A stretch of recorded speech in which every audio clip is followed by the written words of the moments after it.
Mi nombre es Diego Román y bueno, soy reportero, he trabajado para televisión y Nuria me ha invitado a hacerle una pequeña entrevista hablando de ella misma y de todo su proyecto, y aquí estamos haciendo este pequeño reportaje para que conozcáis un poquito más a Nuria.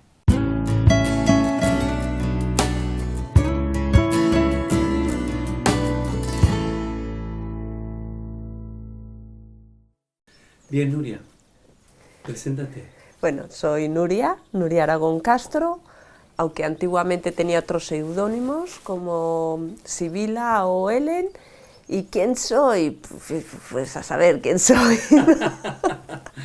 Digamos que me gusta vivir de un modo lo más sencillo, natural, sano y hacer aquellas cosas que creo que me pueden beneficiar a mí y benefician a los demás. Entonces, pues vivo en comunidad, con una alimentación vegana, volcándome en mi crecimiento interior, intentando facilitar que otras personas mejoren también en su vida, y soy pues energía. Muy bien. ¿Tienes dos hijos? Sí. Que nacieron en Amor y Vida. Cuéntame cómo fue todo ese proceso. Tengo dos hijos que ya son adultos, tendrán 21 años, casi 22, 19 y 21, más o menos casi 21. Y nacieron en la casa, por entonces vivía en un chalet adosado, en un pueblecito de 400 habitantes, y nacieron en partos domiciliarios. Ella en el dormitorio, en el suelo, en un rincón además, detrás de la puerta, y él en la bañera. Y luego, cuando eran muy pequeños, tendrían 2 o 3 años, pues nos fuimos a vivir a la finca de Amor y Vida, y ahí pues vivían en un contacto muy estrecho con la naturaleza, con unos medios materiales muy austeros. Eso te llevó a escribir un libro, ¿no? Toda esa experiencia. Sí, tengo varios libros escritos. Están todos agotados ya desde hace años, son 6 libros, y en esa época empecé a escribir cuando mis hijos eran muy pequeños y nos fuimos a vivir a la finca. Yo por entonces escribía mucho en un diario, dedicaba miles y miles de páginas escritas en el diario, y un amigo de Málaga que venía de vez en cuando a hacernos visita, con 2 niños un poco más mayores que los míos, pero muy parecidos y se llevaban muy bien, siempre, pues a veces me decía: ¡ay! ¿Qué has escrito? Y bueno, a mí me daba un poco de cosa, pero algunas veces me atrevía y le comentaba algunas cositas. Y se lo leía, y entonces él me empezó a insistir: tienes que escribir un libro, porque todo esto que tú escribes a mí me ayuda mucho cuando lees, me sirve para verme a mí mismo. Y pues a raíz de ahí surgió el escribir un libro, que el primero eran trozos del diario, luego el editor me dijo: oye, ¿por qué no escribes sobre tu estilo de vida y cómo has llegado a ello? Entonces pues escribí uno sobre ello, y de ahí me llevó a otro de cuentos y a otro de diferentes temas, novela, de poemas, bueno. Sobre la educación, sobre la educación que le estamos dando a nuestros hijos. ¿Qué opinas? Tú que has tenido ya la experiencia de educar diferente a tus hijos. Sí. Respecto a la educación cara a mis hijos o a nuestros hijos, sobre todo si es una educación en la que intentas hacerlo de un modo diferente al que es en convencional, pues puedo decir que hay de todo. O sea, lo principal no es el cómo educas a tus hijos, sino los valores que tú tienes, el cómo tú los vives y el cuánto los implicas a ellos en esos valores o no. Si, por ejemplo, tú les estás intentando inculcar una cosa, pero luego ven que tú no actúas así, no funciona. Si ven que tú actúas así, funciona mucho más, pero si, por ejemplo, tu pareja o tus amigos o tu círculo cercano no funciona así, ya empieza a haber una desarmonía que en cierto sentido puede dañar a los hijos, ¿no? Pero lo principal no es esto le va a dañar o no, sino qué hacemos con esa situación, porque siempre va a haber algo que los dañe o que los lleve en una dirección diferente a la que tú quieras, y hay que dejar que ellos sigan también el camino que ellos quieren seguir, es confiar en la semilla que tú estás poniendo, en tus valores, y facilitarles el que empiecen a tomar conciencia de sus dones y que los usen y los empleen, ¿no? Porque es prioritario. Y entonces, dentro de una educación alternativa, el aspecto principal que yo digo es involucración de los hijos en el mundo de los adultos, en tu mundo. Entonces, vamos a hablar de educar en casa. ¿Crees que entonces la educación más adecuada sería la de educar en casa? Creo que la educación ideal para un chico sería educado en el hogar, pero en una comunidad amplia, no de 4 miembros, sino por lo menos de 12, 15, y volcados a un crecimiento espiritual y que además haga muchas actividades de servicio hacia los demás. Y dentro de eso, con una entrega completa, que los niños jamás estén solos, siempre estén acompañados de adultos e involucrados en las actividades de los adultos y con un entendimiento del sentido de la vida y de lo que haces. Eso sí considero que sería lo ideal, pero para ello ese grupo tendría que vivir una armonía base. Los chicos tienen que estar muy protegidos con una armonía fuerte. Si, por ejemplo, somos una familia donde solo estamos 2 miembros y estamos discutiendo, pues quizá no sea lo más conveniente que ese niño esté educado en casa. ¿Por qué?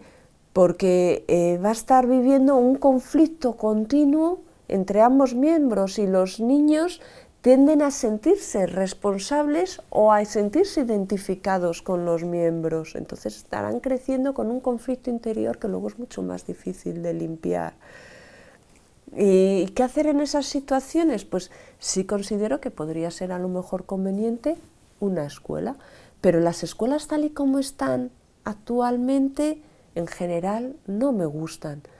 Para mí, la escuela ideal sería una escuela más abierta, con más rangos de edades mezclados, o sea, no solo los de 8 años con los de 8 años, si a un chico de 12 años le interesa ese tema, que pueda estar ahí dentro, donde tiene, o a lo mejor sí, en unos momentos sí, pero que hay un día que sea más comunitario, para que aprendan a interrelacionarse con gente de todas las edades, porque los niños que van a la escuela luego no saben interrelacionar con todas las edades.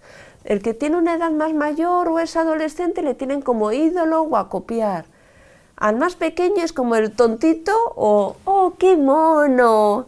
Y el que las gracias, y es solo de su rango. Y al adulto es la autoridad o al que hay que camelarse o intentar manipular y demostrar que somos más listos. No saben interrelacionarse con todas las edades, entonces por lo menos que un día a la semana sí fuese común, actividades comunes donde todos se interrelacionan con todos y todos aprendemos a cuidar de todos y a mirar desde muchos ángulos de vista. Y una escuela donde hubiera, por ejemplo, gente que puede educar en su casa, pero X días o X horas o en X actividades lo pudieran llevar a los chicos a la escuela. Entonces, por ejemplo, si tú trabajas en la hostelería y el día que libras es el lunes, ¿por qué no vas a poder compartir con tu hijo? Es súper importante que los hijos compartan con los padres. Entonces, ¿por qué el lunes tiene que ir a la escuela y no puede estar contigo?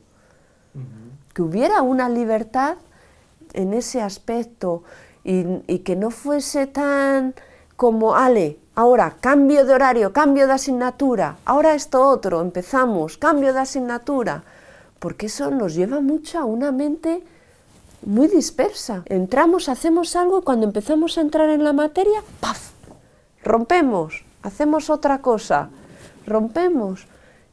Que sean más aulas donde se trata este tema, donde se trata este otro tema, donde se trata este otro tema. Y claro, luego según edades, pero los pequeños pues pueden entrar allá donde les interesa. Entonces, ¿qué problema hay en que un niño de 8 años esté 4 meses que solo le interesan los árboles, las hojas o los pájaros, y aprendiendo de pájaros? ¿Por qué tiene que aprender de otra cosa? Si en ese momento que tiene esa inquietud tan grande por aprender de las aves se lo permitimos, llegará el conocimiento tan adentro y ese anhelo de querer saber y querer conocer no se bloqueará y llegará muy adentro. Y no se le paraliza el desarrollo cerebral, sino sigue desarrollándolo. Otra faceta importante tuya es la alimentación, sobre todo la alimentación crudívora. Sí. Cuéntame. Sí, un aspecto que ha sido bastante importante en mi recorrido y en mi vida ha sido la alimentación, y creo que esta ha sido toda la vida en general, porque desde niña mis padres tenían una alimentación muy cuidada. Dentro de que comíamos carne y pescado, pues no tomábamos fritos, azúcar, sal, cuidaban mucho, mucha verdura, mucha fruta, muy sencillo. Y entonces, con esta base de mis padres, de dar una especial atención a la alimentación dentro del criterio que ellos tenían, pues yo crecí desde muy niña con un interés que venía de mí hacia el tema de la salud y de la alimentación, y me encantaba todo ese tema, y me llevó poco a poco a ir cambiando mi alimentación por un respeto hacia otros seres, un querer dañar lo menos posible, pues a empezar a dejar de comer productos de origen animal, luego también con un estilo de vida más sencillo a no querer cocinar los alimentos, tomarlo en su estado más puro. Y esto pues me ha llevado mucho a conocer mi mente, mi cuerpo, mis reacciones, y yo creo que me ha llevado a la salud también, aunque en general siempre he sido bastante sana, pero la base de mi salud está la alimentación. ¿Cómo llega Nuria a todo este mundo? ¿Cuál es el motor? ¿Cuál es el motor que me lleva a todo este mundo? A mi mundo de la alimentación, de la salud, de la espiritualidad, todo esto. El motor fue el anhelo de entender la vida, de no entender el sufrimiento en la vida. ¿Por qué nosotros, por ejemplo, para vivir, tenemos que crear sufrimiento a otro ser? ¿Qué implica que yo mi bienestar siempre va a tener que crear sufrimiento a otro ser? Si yo quiero comer y sentirme en salud, significa que otro ser tiene que sufrir o que salir perjudicado. Si yo quiero usar una ropa, otro ser tiene que salir perjudicado, aunque sea de algodón. Las plantas salen perjudicadas, los insectos, las aves que se meten en esos terrenos donde se cultiva. Entonces es como, ¿por qué tiene que haber ese sufrimiento? ¿Dónde está la armonía en ese sufrir? Y eso es lo que me llevó a querer tener las respuestas. ¿Y qué sentido tiene la vida entonces? ¿Y por qué vivimos? ¿Y por qué hay que comer? ¿Y por qué hay que vestirse? ¿Y por qué hay que hacer cosas que dañen a otros? ¿Y por qué yo me tengo que sentir dañina, dolida? Un poco todo. Entonces era como un yo no me quiero mover, estoy aquí en la punta de una montaña, no quiero usar sin ropa, sin comida, sin bebida, y no quiero ni andar para no pisar nada. Para no hacer daño. Claro, a otro ser, porque cuando en la vida tú has sufrido tanto con tu serie de cosas y tus juegos de ego, y tú no entenderte a ti mismo, no entender el mundo o la sociedad, o querer vivir de un modo diferente a como dice la sociedad, pues ante todo ese sufrimiento tan angustioso, intentas evitar que otro ser sufra, aunque sea una milésima parte de lo que tú has sufrido, porque sientes empatía con cualquier cosa que pueda crear dolor, ¿no? Porque tú lo has vivido, entonces se te encoge el corazón y es tan angustioso que dices, ¿cómo puedo vivir aquí? ¿Qué sentido tiene que yo viva si a cambio creo ese dolor en otro? Y yo creo que ese fue el motor, era una angustia tal que, como te he dicho, en la cima ahí en Amor y Vida, donde el pino, recuerdo estar sentada sin ropa, sin comida, sin agua, y días y decir, es que no quiero ni estirar una pierna, porque cualquier cosa que haga daña algo. ¿Y cuántos años que ya llevas en todo esto? Bueno, desde que, por ejemplo, allí en Amor y Vida, en la finca Amor y Vida, que fue donde vino el boom, por decir una manera, porque empezó mucho antes, ya en la adolescencia, cuando me fui de casa de mis padres, y antes, cuando la comunión o cuando la confirmación. ¿Qué edad tenías ahí? Yo recuerdo tengo pensamientos y recuerdos de con 6 años, 7 años, de hablar ahí rezando a Jesucristo o a Dios, de querer entender cosas de la vida y el sufrir y decir no lo entiendo y el llevarme muy bien con los compañeros de clase, era muy líder, pero el sentir una soledad y un vacío dentro, pero yo a quien le cuento realmente mi mundo interior, ellos no lo entienden, o de vez en cuando alguien se burla cuando realmente expresas cómo tú veías la vida, ¿no? O te hacen un comentario. Entonces sí, y recuerdo algunas experiencias místicas con 12 años, 11, de niña, pero realmente cuando vino todo fue más tarde, fue viviendo en Amor y Vida. Entonces yo ahí tenía pues 71, 81, no, 29 años.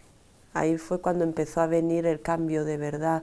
En la adolescencia también, pero yo creo que fue una negación a mí misma, a mi ser, a todo, porque es como aquí, ¿qué es el mundo? ¿Cómo puede haber tanto sufrimiento? ¿Cómo puedo yo sufrir tanto? Aquí ni existe un Dios, aquí nos han tingado todo, ¿no? Es una mentira todo. Y entonces pues hice un poco cosas locas, porque intentas buscar y dices, venga, ¿tú qué crees que es lo mejor? Y haces caso a todos tus amigos, intentas divertirte como ellos dicen que es lo chupipiruli del mundo, y en todos los ámbitos, en la alimentación algo menos, pero también, incluso bebí alcohol, fumé, en los juegos sexuales, en todo, y era siempre. Luego escribí en mi diario cuando estaba en casa y era una sensación de encima todavía más vómito interior, porque seguía sin tener mis respuestas y además me sentía sucia, sentía que perdía el tiempo y sentía como más frustración. Y al estar allí en la finca, en soledad, sin atención a la materia, porque no tenía nada, solo con Leila y Altair, y al principio allí nadie sabía que estábamos, entonces no venían visitas los primeros meses, y por días y días sin hablar con nadie, y solo la naturaleza, la armonía y el silencio de la naturaleza, y la verborrera de mi mente, fue cuando empezó a haber un cambio fuerte, empezó a sanar mi ser, a llevar esa armonía de la naturaleza, esa pausa a mi ser interior también, y a verme a mí misma, porque hasta entonces siempre te justificas en es tal persona, por eso estoy de mal humor, o por eso tengo tal carácter, o es tal problema económico, por eso mi mente está más activa, es tal no sé qué, siempre es algo el responsable. ¿Conclusiones a día de hoy? ¿Cuáles son tus conclusiones? Quizás tendrás que escribir otro libro, ¿no? Sí, gran parte de ellas están registradas en un libro, una novela que escribí hace pues 6 años o por ahí, también no está en el mercado actualmente, aunque quiero reeditarla. Y las conclusiones son: el sufrimiento no es evitable. O sea, olvídate, no es evitable en el mundo físico. Olvídate eso de intentar vivir de un modo que no cree sufrimiento a otro ser. Otra cosa es intentar crear el mínimo sufrimiento hasta a otro ser. Pero evitable no es en el mundo físico. La paz en el mundo físico tampoco es posible, porque la armonía está conformada por la desarmonía, es parte de ello. Entonces la única respuesta es el mundo interior que nosotros vivimos. La armonía está en mi mundo interior.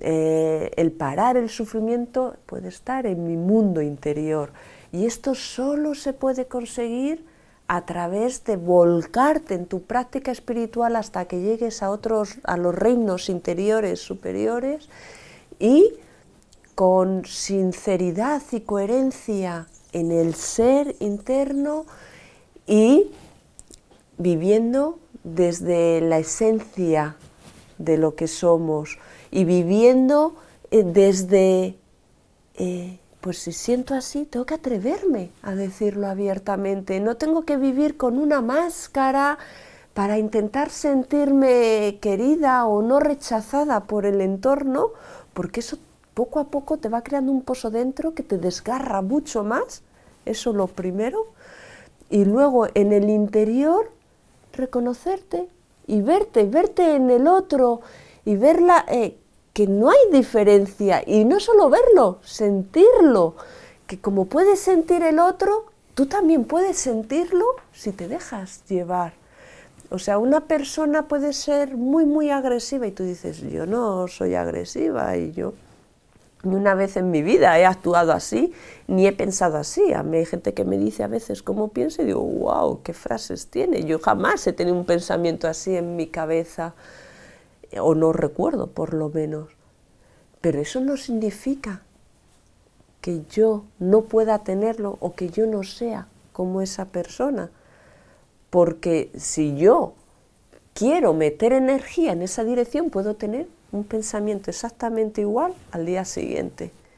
Todo depende de hacia dónde yo quiera meter mi poder personal, mi energía. Y de ahí derivan todos mis pensamientos y por tanto todos mis sentimientos y por tanto todos mis actos. Entonces, más corto la conclusión, la respuesta está solo en nosotros. ¿Qué queremos nosotros de verdad y en dónde metemos toda nuestra energía? Es el mismo esfuerzo meterla en una dirección que nos lleva hacia el sufrimiento y hacia lo negativo, y es el mismo esfuerzo que meterla en una dirección que nos lleva hacia la armonía, la plenitud y la unión, el sentimiento de unión. En estos años has hecho varios encuentros de amor y vida, en donde va mucha gente, ahí haces un trabajo desinteresado, la gente viene y paga la voluntad. Cuéntame un poco todo eso, ¿no? Sí. Exprésalo. Sí, llevamos ya 20 encuentros de amor y vida, creo, 19, y son encuentros donde convivimos diversas personas durante un fin de semana, son abiertos a todo el mundo, da igual su religión, da igual su edad, da igual qué práctica espiritual tenga o no, qué alimentación tengan o no, y se hacen de un modo 100% desinteresado. De hecho no se cobra por ello. Lo que ponemos son unas cajas y la gente aporta de forma consciente acorde a su estilo de vida, porque claro, tienen unos costes, no tenemos patrocinadores, nos encantaría conseguir algún patrocinador que nos apoyasen. Son encuentros veganos, con bastante alimentación ecológica. La gente que viene a ellos son gente con inquietudes espirituales o inquietudes de entender el sentido de la vida y de vivir el sentido de la vida, porque no consiste solo en entenderlo, y donde nos alimentamos intentando dañar lo menos posible a otros seres y de un modo sano. Y en ellos pues hacemos círculos de palabra abiertos, donde reflexionamos sobre temas prácticos de la vida, donde es súper bonito porque te encuentras a lo mejor 30 personas, 50, 100, 120, según en qué sitio, los hacemos más grandes, más pequeños, porque es bonito jugar con las diferentes... ¿no? Todo un fin de semana duran y es bonito jugar con la diferente cantidad de personas, y te encuentras con personas que no se conocen algunos días antes y que se sentían como, uy, yo a esto no sé si ir o no, y al final vienen y luego se abren como una flor y sueltan sus inquietudes, sus dudas, sus miedos, sus llantos, sus alegrías, sus intimidades, y sin que nadie les pida nada, porque ahí nadie está obligado a hablar. Y como si hay alguien que simplemente está, que ha ocurrido en un encuentro porque quiere estar en el ambiente, pero ha estado leyendo un libro en un rincón, ya su historia, y ha estado comiendo la cantidad que ha querido, porque hay buffet 24 horas, cuando ha querido, ha dormido en el sitio y ha estado a lo suyo. Ningún problema, nadie está obligado a hacer nada. Es que se permitan ser y compartir cada uno desde donde somos, desde nuestra esencia. Y también pues damos talleres de alimentación vegana o vegetariana o crudivegana o cocinada pero vegetariana, o de hacer cosméticos en casa de forma natural, o banderines de estos tibetanos donde cada uno escribe qué mensaje quiere llevar al mundo, o de comunicación de coach, otros de teatro, otros de risoterapia, o sea, de salud, diferentes talleres, también hacemos conciertos, bailes, bueno, es un poco un reflexionar y un compartir desde lo divertido, también meditamos, cada uno en su práctica espiritual, y aquel que no tiene práctica espiritual pues se le da una pequeña introducción, porque lo importante es que aprenda a relajarse y a verse y aprender a controlar su mente, ¿no? Entonces, y son amenos, de entrada libre, y muy bonito, porque conviven gente de todas las edades y todos aprendemos de todos. Como dice el eslogan de los encuentros, porque juntos crecemos en conciencia y alegría. Perfil de los sponsors. ¿Qué sponsors para ti podrían financiar esto? Y claro que buscamos un sponsor, de hecho beneficiaría mucho, porque con un sponsor lo que nos facilitaría es poder hacer más encuentros en más sitios en diversas provincias. ¿Y qué perfil de sponsor podría venir? Pues algo enfocado o al crecimiento interior o a la alimentación ecológica o a la alimentación vegana. Son los principales puntos, porque de hecho hicimos unas encuestas para ver el perfil de la gente en general que suele venir o que está interesada, igual que en los vídeos del programa Amor y Vida TV, que también es desinteresado, forman parte del mismo proyecto, ¿no? El programa Amor y Vida TV, los encuentros de Amor y Vida, la finca Amor y Vida, todo es Amor y Vida, y es el mismo proyecto, todo es desinteresado, y entonces el sponsor del perfil que hemos visto, pues el 100% de la gente prefiere alimentarse de forma ecológica. No sé si era, ahora mismo no tengo aquí los papeles, pero el 90% siguen una práctica espiritual o tienen inquietudes de querer tener las respuestas de la vida. No siguen una práctica espiritual, pero están buscando su práctica espiritual. Y no sé si es el 75%, 70% de la gente es vegetariana. Y dentro de esa hay un porcentaje de más de la mitad vegana. Entonces y yo qué sé, o una fundación que busque apoyar al crecimiento interior y al servicio a los demás, porque también queremos hacer actividades, y de hecho en la finca Amor y Vida se han hecho actividades de atender a ancianos moribundos, o a inmigrantes, o a gente con problemas, pero en nuestro entorno social, en España, en donde estamos, el facilitar a gente que quiere facilitarle la vida a otros, pues cómo poderlo hacer, pero desde una armonía, aprender a vivir otra vez con solidaridad, con tolerancia, con apoyo, ¿no? Entonces, pues desde una fundación hasta una empresa comercial que vende alimentos ecológicos o alimentos veganos, o frutas y verduras también, ¿no? Y encajan mucho con el perfil. De todas las personas que pasan por ahí, por esos encuentros de Amor y Vida, bueno, de alguna manera tú eres la cabeza visible y a donde vienen a llorar, ¿no? A donde vienen a contar su... ¿Qué perfil, qué le pasa a la gente? Pues desde la gente que suele venir a los encuentros de Amor y Vida, es cierto que yo soy la punta de lanza de los encuentros del proyecto, la cara más visible, pero somos un equipo, no soy yo sola, somos un grupo de personas. Y claro, como punta de lanza, pues sí es cierto que es a mí a quien vienen más a contarme sus cosas privadas, porque dentro de lo que es el círculo, pues claro, yo también recibo emails, a veces recibo a gente en casa, y hay otras cosas, y me entero más de sus intimidades, y por supuesto las respeto y no las comento y las trato. Y sí es cierto que hay un nexo común, en general, en la mayoría de las personas, y uno de ellos es que todavía no han visto su sitio en el mundo. Están sintiendo su forma de sentir, cómo deberían de alimentarse o cómo les gustaría convivir con la gente o vivir, pero eso no lo ven reflejado en el mundo o el tipo de trabajo que les gustaría tener y no han encontrado eso, no han encontrado un grupo de amistades fuerte y sólido. Sí, algunos o van pasando, pero donde se sientan, ¡oh! Aquí puedo ser yo sin tener que vivir una máscara y sin sentir que puede ser juzgado o puedo ser rechazado por ello. Porque la mayoría de la gente sentimos que en cuanto nos permitimos ser nosotros mismos, detrás hay un juicio. Mensaje para esas personas que vienen al encuentro de Amor y Vida. Como ya sabemos que a casi todas les pasa lo mismo o cosas muy parecidas, mensaje, ¿qué le dirías? ¿Y cuál es mi mensaje para estas personas que vienen a los encuentros de Amor y Vida?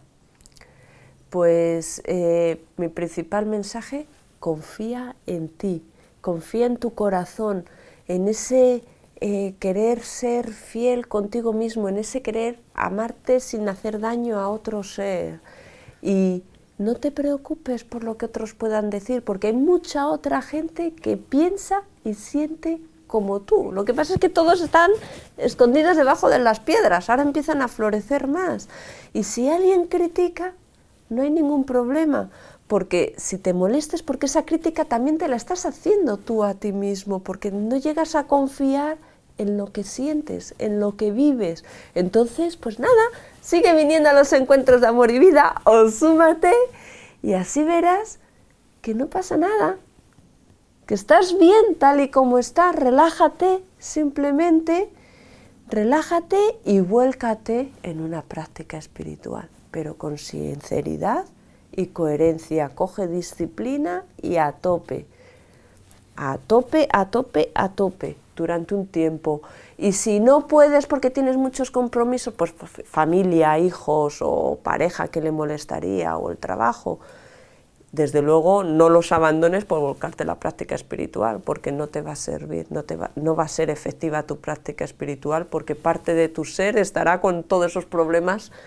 Pues dejo el trabajo para volcarme en la práctica espiritual, pero va a estar tu mente en me van a embargar el piso o no, o en problemas económicos o con la pareja, entonces no te vas a relajar. Y lo que importa es que estés relajado. Si llegas a la meditación o a tu práctica espiritual con toda tu vida en orden, entonces relajado mentalmente, pero con ese anhelo de ¿qué es la vida? Quiero unirme con el todo, quiero viajar por el universo y quiero fusionarme con todo. Dentro vas con ese anhelo y con un ambiente exterior relajado, es que ¿qué puede venir? Pues el despertar y el goce del ser. Teniendo en cuenta que tenemos un cuerpo espiritual, un cuerpo emocional, un cuerpo físico, un cuerpo mental, Sí. ¿qué concluirías tú? Pues claro, teniendo en cuenta que tenemos cuerpo físico, mental, emocional y espiritual, lo valioso es armonizar todos, pero darlo prioridad desde lo interno hacia lo externo también. Si yo me preocupo mucho por el cuerpo físico porque tenga una salud y me preocupo más por la salud física que por la salud mental, que por estar en armonía y estar a gusto, sin el mal humor y demás, va a fallar, voy a estar enferma. En cambio, si me preocupo más por la parte mental, emocional, de buscar la armonía, la paz, no discutir, preocuparme por entender al otro, meterme en sus zapatos, y siendo fiel a mí misma, pero intentando facilitarle la vida al otro, entonces tendré menos problemas de salud, porque si no, por muchas manzanitas que comas y muy sano que comas, la enfermedad va a llegar. La salud empieza desde dentro hacia afuera. Ahora, usemos todos los cuerpos para apoyarlo. Si cuidamos la salud física, si cuidamos la salud emocional, si cuidamos la salud mental y si cuidamos la salud espiritual, pues todo será mucho más fácil. Pero prioritario de dentro hacia afuera. Tienes ahora también una experiencia en televisión. ¿Qué tal eso? Cuéntame, ¿cómo te sientes? ¿Cómo es mi experiencia actuar en la televisión? Bueno, yo creo que empiezo a sentirme un poco más relajada y más cómoda, porque cuando empezamos el proyecto y empecé con el programa de Amor y Vida TV, jamás había editado un libro y además yo prohibía que me grabasen con cámaras. Cuando tenía amigos o familiares que querían vídeos, yo no, fotos sí, pero vídeos nunca. Entonces pues al principio te da un poco, te sientes un poco rara, y tu juego del ego también, cuando luego te ves, pues te sientes rara, pero por otro lado es muy divertido, porque ves el teatro de la vida dentro de otro teatro más, ¿no? Entonces te ves a ti misma en muchas facetas, y sí, me sirve para intentar crecer, porque es muy difícil llevar la comunicación interior al exterior, y no es lo mismo hablarle a una persona que tienes aquí al lado, que sabe su perfil, su forma de sentir, sus principios, a un programa de televisión en que lo ve gente muy diferente, de todo tipo. Entonces para mí es todo un reto el aprender a comunicarme desde ahí, pero espero hacerlo cada vez mejor. Y bueno, por lo menos si tengo la suerte, en las encuestas estas que hicieron, la gente sí comenta que va mejorando, y espero poder ir mejorando más, pero también al principio me servía para conocerme más a mí misma. Te ves cuando estás hablando y luego reflexionas hasta qué punto soy coherente en lo que digo y lo que hago, porque yo no quiero hablar de una teoría, y no quiero, porque para eso hay tantos libros, hay tantas cosas. Yo quiero que mi propio ser sea un testimonio, mis palabras simplemente refuerzan lo que puede irradiar mi energía, lo que puede irradiar mi vida, lo que puede irradiar mis actos. Una forma de reforzar y de facilitar el entendimiento a otras mentes. Bueno, ya hemos terminado de esta maravillosa entrevista que nos ha concedido Nuria, y como habéis podido ver es una persona muy interesante de conocer, y os animo a que sigáis sus consejos y pautas, porque os puede cambiar mucho la vida. Y nos vemos en otra siguiente ocasión en la que pueda colaborar en este programa Amor y Vida TV. Adiós.